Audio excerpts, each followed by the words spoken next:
Hey YouTubers, it's Armed Citizen 76 back at you again with another video here. Today we're going to take a look at two different AKs here. If you're in the market for an AK and you're looking for, real inexpensive AK, these are two of the least expensive ones on the market. Doesn't mean that they're not good quality or they're not good AKs. But these are the two that I'm doing a comparison on. One is mine on the bottom, one on the top is my buddy's. One on top is a Century Arms Romanian Wasr 1063. One on the bottom is a Century Arms Serbian Yugo M70 in PAP. Both real reliable rifles. The one on the bottom I can't comment personally because I haven't been able to shoot it yet, but looking on YouTube and comments and reviews and things of that nature, no problems at all. So I don't have any worries with the rifle. My buddy's had his for probably 10 years or more, and he's never had an issue with it. So I was in the market to buy me an AK and was looking around all the websites and wasn't really wanting a high dollar AK, but none to say there was none available anyway. These are actually the only two models that I could find on the internet, and they were both running pretty much about the same price, depending on the website you go to, give or take $20, $50. However, the one on the bottom was on sale, $4.99. And the one on top, the cheapest I could find it, I think was like $5.35. I did my own watching of YouTube, looking at reviews to see which one I thought would be the best for me. After the fact, I should say, that I purchased the gun.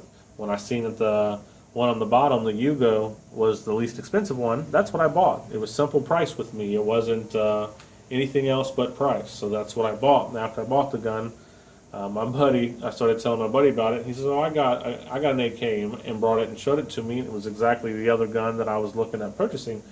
There was a few features that his gun had that I liked, and my gun didn't have, and mine had some features that his didn't have, and it kind of almost made me second guess buying the Yugo. So I went on YouTube and started doing some reviews, and after all said and done, Yugo kind of got more higher reviews than the Wasr, even though it's kind of drawbacks, and I'm kind of go over some of those with you right now if you're in the market to buy you a cheap AK. I guess we'll kind of start from the back of the gun, kind of do comparisons. One, as you can see, the butt stocks are different. Length on mine is, moving a little forward here, length on mine is a little bit longer than length on his. Kind of got them lined up at about the best that you can, and you can see it's probably about an inch, a little over an inch difference.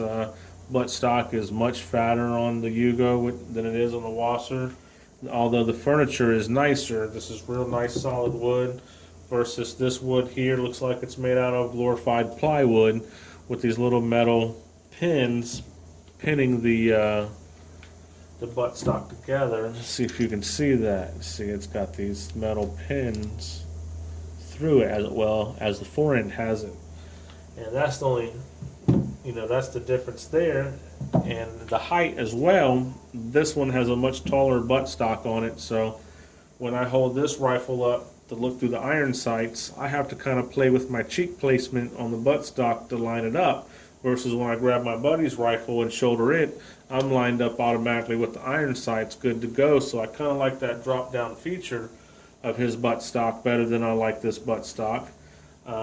My butt stock mounts with, you take the butt pad off here, and it's got a long bolt running through it like you would have on, like, say, maybe a Mossberg shotgun, versus your standard AKs will have like this tang mount with the screw, which it makes it easier to find butt stocks for the Wasr than it does the Yugo, because most of all your AKs mount this style, so there's more out there, but they are available for this, so don't get discouraged. A lot of people say if you're in the market to buy an AK and you don't want to upgrade it, you want a great quality gun, this is the one to buy. But don't get discouraged. There is a couple of companies out there that offer adapters so you can, change out your butt stocks to something different, and I may plan on doing that myself.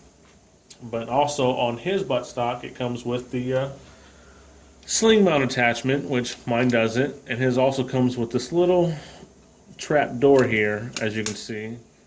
And what that's for, if any of you guys ain't familiar with AKs, his comes with this little tube here and you open it up, and it's got like cleaning rods and different cleaning tools and things of that nature that just slides down into the buttstock of the Wasr.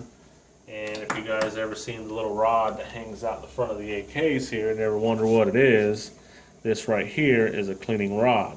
So this one has the cleaning kit and the cleaning rod, so you can carry that with you very conveniently, where this buttstock does not have it.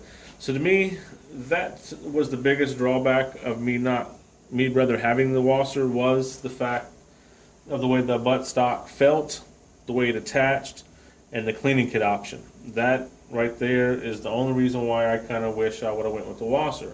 Other than that, I think the build quality of the Yugo is better than the Wasr by far. When you look at the material it's made from, the time that went into the gun, the craftsmanship that went into the gun, and the way things were milled and the rivets were done, I mean, I just think it was better, and it feels better. It's a little heavier, you know, it's a little heavy caliber, so the gun being a little heavier, that's quite all right because that helps with recoil.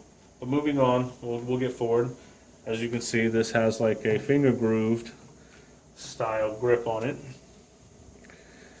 whereas the Wasr, it just has a regular stick style. Both guns are carrying the 922R compliant Tapco G2 trigger. They have different rails on the side of the receiver for different style optic mounts, which is no big deal because they're both available. So two peas in a pod, it don't really matter. You can see they are different. This one's straight and this one's kind of cut out, you know, a little bit different.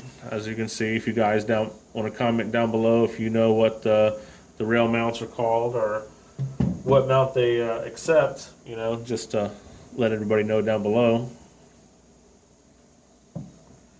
And then up here, I should have just kept the gun up. On these guns, on the Yugos, when you take them down, just like any other AK, you push in on this button and you pop up on your receiver here, your dust cover.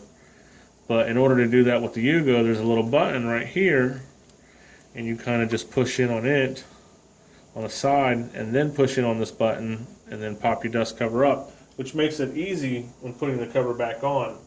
So I thought that was a little bit of a plus. You know, that's something else that adds to the reliability feature of the AK. What else do we have? The receiver feels a little bit more solid.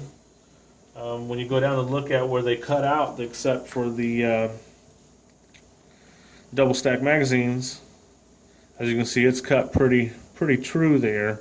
It's got about the same thickness on either side of it. Whereas looking at my buddy's Wasr, when you look at the way they kind of cut it, this side is thicker than that, so the cut ain't exactly even. But he still has no issues with it, but that's just some of the quality control I'm talking about. And since I got the gun up here, I'll show you, well, I'll show you on this one first. As you can see on this receiver, it has got these dimples here on either side of the receiver, and that's to help with the magazine wobble. Because they kind of come in as single stack guns and then are cut out for a double stack, and magazines tend to have a little wobble to them. And what they did on here, instead of, as you see, there is no dimples on the Wasr. They took this little piece of metal, which you can kind of see there, little shiny things, and just tack welded those in to the side to kind of make up for not having the dimples. So that was another feature that made this gun a little bit better on quality control. And then moving up, you got your forend, and as you can see, this has 3 holes in it, where this one has 2 holes. Because this is a tad bit longer, and that actually helps the buttstock in this, kind of helps add to the weight. And then we move up here, you can see that's got a sling swivel is right here on the actual forend, where on my Yugo, the sling mount is here on the gas block. Mine also has the cleaning rod in it, but it does not come with the cleaning kit or an option to put it in the buttstock. Then moving up front, mine comes with a slant brake on it, Tapco slant brake, whereas the Wasr here just comes with a threaded nut protector, which is tack welded on. So if you wanted to change your muzzle device, you'll have to grind down and cut off this weld here and clean that up to take this nut off so you can access the thread. So that is welded on, so that kind of sucks. Where mine can just unscrew and I can screw a different one on. Another difference is my barrel is chrome hammer forged, and I believe, if I'm not mistaken, the Wasr is not chrome hammer forged, but the Wasr barrel is chrome lined and the Yugo is not. And a lot of people have differences in what they say about the chrome and the non-chrome barrel. And the only thing I've gathered in the information of me doing my own research is chrome lined is going to last longer, and it's a little bit more reliable in durability, whereas a non-chrome lined barrel is a little bit more accurate. And as far as the cleaning aspect goes, when I take my guns out and shoot them, I always come home and clean them. So the non-chrome lined barrel really doesn't concern me, even though I would prefer it to be chrome lined. So that's number two as far as what I would like to have in my AK that I don't have. But all in all, I'm glad I got it over the Wasr for the fact that it's a more solid, more quality build. It's just got two features that I wish that it didn't have. I mean, I wished it did have that it doesn't have.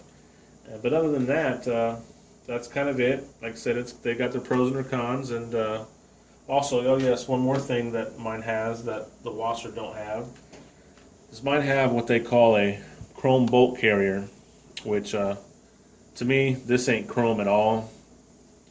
This is just polished stainless. So it's basically kind of like the same bolt that's in your AK, just polished, which is good because it helps with cleaning it and taking care of it, maintaining it. So that's a plus. And like I said, the Wasr pros are that it has the average AK-47 butt style stock size and the way it mounts and the hole for the cleaning kit. So that's the pro over the Yugo's con is its butt stock. And then the other feature is the Wasr has a chrome lined barrel, whereas the Yugo doesn't, but it's chrome hammer forged. So that's the pro and con there. And then this has a pro as far as it has the polished bolt, and this one does not. So they've kind of equaled themselves out, but all in all, if I had to put quality in the factor, I'm still going to stick with my Yugo, not knocking the Wasr.